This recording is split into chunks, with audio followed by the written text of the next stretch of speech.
Okay. सो आज जो हम सीखने वाले हैं वो है टेम्परेंस का card. Card number 14 itself a कार्मिक कार्ड।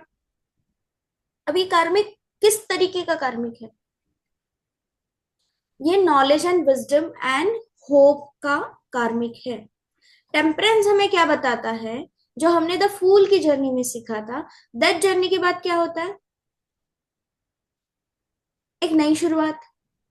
अब ये जो नई शुरुआत है वो किस तरीके से होगी? जीवन में जो भी चीजें उथल पुथल से चल रही है उसको बैलेंस करते हुए चलेगी। दोनों चीजें पहले बैलेंस करोगे तभी तो आगे अच्छे से बढ़ पाओगे। या मुझे कौन सी करनी चाहिए कौन सी नहीं करनी चाहिए। तो टेम्परेंस का कार्ड ऑलवेज आपको क्या बताता है? दो तत्वों को अलग अलग, जैसे अर्थ एलिमेंट हो गया, वाटर एलिमेंट हो गया, अलग अलग तत्वों को संभलते हुए आगे बढ़ना है। आपका नॉलेज बढ़ना चाहिए, आपका विजडम बढ़ना चाहिए, आपके होप्स बढ़ने चाहिए, आपकी इंटुइशन पावर बढ़नी चाहिए। ब्लेसिंग्स जो आपकी तरफ आ रहे हैं उसको एक्सेप्ट करते हुए उस ऊर्जा का इस्तेमाल आपको करना है। खुद प्रोटेक्टेड रहना है। ठीक है। अब ये सारी चीजें क्या बता रही है? New progress, move on.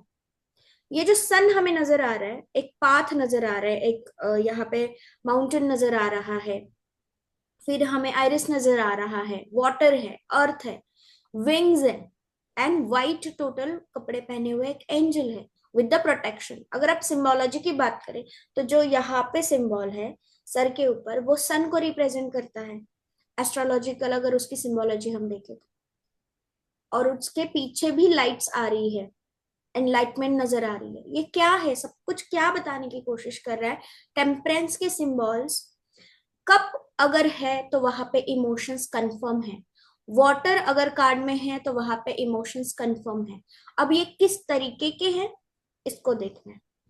अब ये जो पॉन्ड है ये हमें क्या बताता है? कौन से मेमोरीज को बताता है? Water is called memory. चंद्रमा। मेमोरीज कैसी होनी चाहिए? ताजी तवानी होनी चाहिए, जैसे कि पुरानी नहीं होनी चाहिए। अगर कोई पुराना थॉट है तो उसे लेकर आपको उसके ऊपर काम करना है नए तरीके से। आपके जीवन में जो भी इनबैलेंस है उसको बैलेंस करते हुए चलना है। अब इसके अंदर आपको ढेर सारी ब्लेसिंग्स मिल रही है, बहुत। आपको उस रिसीविंग मोड पे आना चाहिए, और हालांकि ये जब भी कार्ड आता है तो इंसान रिसीविंग मोड में होता है। ठीक है। वो बैलेंस करते हुए लगता है और रिसीविंग मोड पे होता है। ये ऑलवेज आपको रिप्रेजेंट करता है आपको अपने ऑब्स्टैकल्स, स्ट्रगल्स, इन सब के ऊपर पॉजिटिव वे से देखना है कि मैं एक स्टेप आगे बढ़ रहा हूँ। ये जो माउंटेन है इसकी तरफ जाना है तो ये छोटी सी पहाड़ी चढ़ के हम पूरा पर्वत जो है उसे क्रॉस करने के बाद हमें सन दिखाई दे रहा है। तो ये पाथ जो है वो दूर का है, लेकिन किसी भी जर्नी पे निकलने से पहले जो प्री तैयारी होती है वो करनी चाहिए। जैसे हम कहीं जा रहे गाँव तो हम बैक पैक अच्छे से कर लेते हैं ना, हमें वहां पे क्या क्या जरूरत पड़ सकती है। सेम टेम्परेंस हमें क्या बताता है? जीवन के किसी भी पड़ाव पे अगर आप जाने की कोशिश कर रहे हो, न्यू आपके एरा में एंटर करने की कोशिश कर रहे हो, तो आपको सबसे पहले पुरानी चीजों को बैलेंस करना है। ये पहला। दूसरा, जिस जर्नी पे आप निकल रहे हो वहां पे आपको कौन कौन सी चीजों की जरूरत है उन सारी चीजों को कैरी करना है। आपका नॉलेज विजडम ही आपके साथ रहेगा, इसीलिए आपको ज्यादातर फोकस जो है वो नॉलेज गेन पे डालना चाहिए। ओके। क्लियर है यहाँ पर? रास्ता क्या बताता है कि रास्ते पे चलो, अच्छाई की ओर चलो, तो आपको अच्छी चीजें मिलेंगी। लेकिन ये नहीं है कि रास्ता पूरा साफ है, आप गए और आपको मिल गया, नहीं। यहाँ पे ऑब्स्टैकल्स आएंगे, चैलेंजेस आएंगे, चुनौतियां आएंगी। आप उसे पार करोगे क्योंकि आपके ऊपर ईश्वर की कृपा है। साथ में आप में उतना पोटेंशियल है कि आप वो चीज हासिल कर सकते हो। ठीक है। दूसरा क्या है? वाटर एलिमेंट, अर्थ एलिमेंट, दोनों का कॉम्बिनेशन हमें क्या बताता है? अब आयुर्वेदा वाले लेक्चर में जाओ। कौन सा फॉर्म बताता है बॉडी का? जॉन। कफ पित्त वात कौन सा बनाता है? कितना? पित्त बनाता है। हाँ। Earth element, water element. अब ये बॉडी स्ट्रक्चर के हिसाब से भी आपको रीड करना है, इसको बैलेंस करते हुए चलना है। अगर हम आयुर्वेदा के टाइप में रीडिंग करें इसकी तो एसिडिटी इश्यूज बहुत सारे होंगे इनको। उनको वो चीज का ख्याल रखना है, अपने तत्वों को बैलेंस करना है, आपके इमोशंस को बैलेंस करना है, आपके थिंकिंग को बैलेंस करना है। जहां पे भी लैक कर रहे हो वहां का नॉलेज बढ़ाना है, ऑटोमेटिकली वो बैलेंस हो जाएगा। रिसीविंग मोड पे आना है। ठीक है, यहां तक क्लियर है? विंग्स किन चीजों के लिए बने हैं? पंख किन चीजों के लिए बने हैं? उड़ने के लिए, राइट? तो अब देखो, इसके अंदर अगर हम डेप्थ में चले जाएं, ये इंसान बहुत दूर से आया हुआ है। रिवर्स कार्ड, बहुत दूर से आया हुआ है, उसकी जर्नी बहुत दूर से आई हुई है। अब ये यहाँ पे रुका हुआ है अपने आगे की जर्नी के लिए, राइट? अगर उल्टा पड़े तो एक इंसान है, एक एंजल है जो ब्लेसिंग के साथ खड़ा हुआ है, जिससे एक जर्नी करनी है। आपके कार्ड कॉम्बिनेशंस के ऊपर आपको ये card in to out, out to in ऐसे पढ़ना है। ठीक है, कार्ड के डेप्थ तक जाना है, डेप्थ से अपर साइड आना है। यहां तक क्लियर है? ग्रीनरी है तो ग्रोथ कंफर्म है। यहाँ पे डिसीजन ले लीजिए, बैलेंस करते हुए अपने लाइफ के आगे के पड़ाव पे चल दीजिए। आप चैलेंजेस, ऑब्स्टेकल्स को आप इजीली क्रॉस कर पाएंगे, आपके पास उतना नॉलेज है। जिन चीजों का नॉलेज नहीं है आप गेन कर लीजिए। ठीक है, 1+4=5, अगर न्यूमरोलॉजी की बात करें फिर भी, तो ये अचीव तो कर लेंगे, इसमें कोई दो राय नहीं है। ठीक है, यहाँ तक क्लियर है? जॉन, क्या नजर आ रहा है कार्ड के अंदर? पहले तो triangle, hmm. Divine connection. Yes. और दोनों चीज का नॉलेज है, प्रैक्टिकल ऑकल नॉलेज है। हम्म। चीजें कैसे बैलेंस करनी है वो भी पता है। Growth, piece, harmony. बट ऐसा मुझे लगता है इसमें जो भी लेडी या angel इसमें इतना फोकस्ड है कि कुछ चीजें छूट जाती है। एक ही चीज पे ज्यादा, हद से ज्यादा फोकस्ड है। हम्म। और हाई इंट्यूशन, प्योरिटी, हम्म।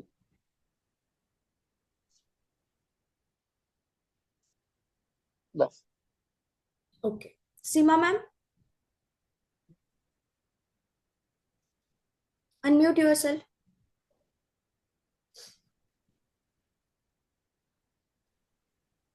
मैम ये लेडी है तो ये है तो प्योर, इन्हें डिवाइन से जुड़े हुए हैं। इनके आसपास का सारा वातावरण अच्छा है, सारी चीजें इनके पास, इमोशन भी है और नई ग्रोथ के लिए रास्ते भी हैं। पर ये थोड़ा सा देख नहीं रही है, आंखें बंद करी हुई इन्होंने, तो हम्म। आसपास के तो देख नहीं रही है। हम्म। तो इनके बैलेंस करके सारी चीजों को देखना है, आगे बढ़ना है। धीरे धीरे ग्रोथ अच्छी है, हम्म। थोड़े से चैलेंजेस आएंगे तो उससे पार कर जाएंगे। और शेर है नीचे तो ये पावर को भी कंट्रोल करेंगी, क्योंकि वो शांत बैठा है उनके पैर के पास। कौन? और इमोशन से जुड़ी चीजें हैं तो इनको छोड़, इमोशन को छोड़ना पड़ेगा, आगे बढ़ना पड़ेगा इमोशन सारी छोड़ के। ओके, अभी आपने क्या कहा, कौन है इनके पैर के नीचे? शेर, कहा? ये शेर ही लग रहा है मुझे नीचे बैठा हुआ पैरों के पास। कहाँ पे नजर आ रहा है आपको? पैर के पास, पैर के। मैम वहां पे पत्थर के अलावा और कुछ नहीं है। आपके अगर नजरिया वैसा बन रहा है, आपके उस नजर में आ रहा है, तो बात अलग है। ठीक है, कार मैम सिंबोलॉजी के अंदर है नहीं। शेर जैसा दिख रहा है मुझे। नहीं, हो सकता है हमें बादलों में भी बहुत सारी चीजें दिखती है, होती नहीं है लेकिन वो। ठीक है। हाँ, पत्तियां हैं उसके जैसे फेस के पास, ऐसा लग रहा है। हम्म। हाँ। आपको लग रहा है, वही मैं कह रही हूँ कि जैसे हमें बादलों में भी चीजें नजर आ रही है, अभी आपको सिंबोलॉजी में वो नजर आ रहा है, लेकिन वहां पे है नहीं कोई शेर। ठीक है, तो जी अब जी। उस वक्त की बात है।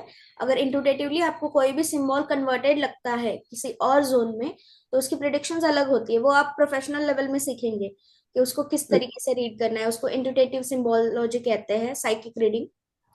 अब आप जो आपने बात की, आंखें बंद है और सामने कुछ दिखाई नहीं दे रहे।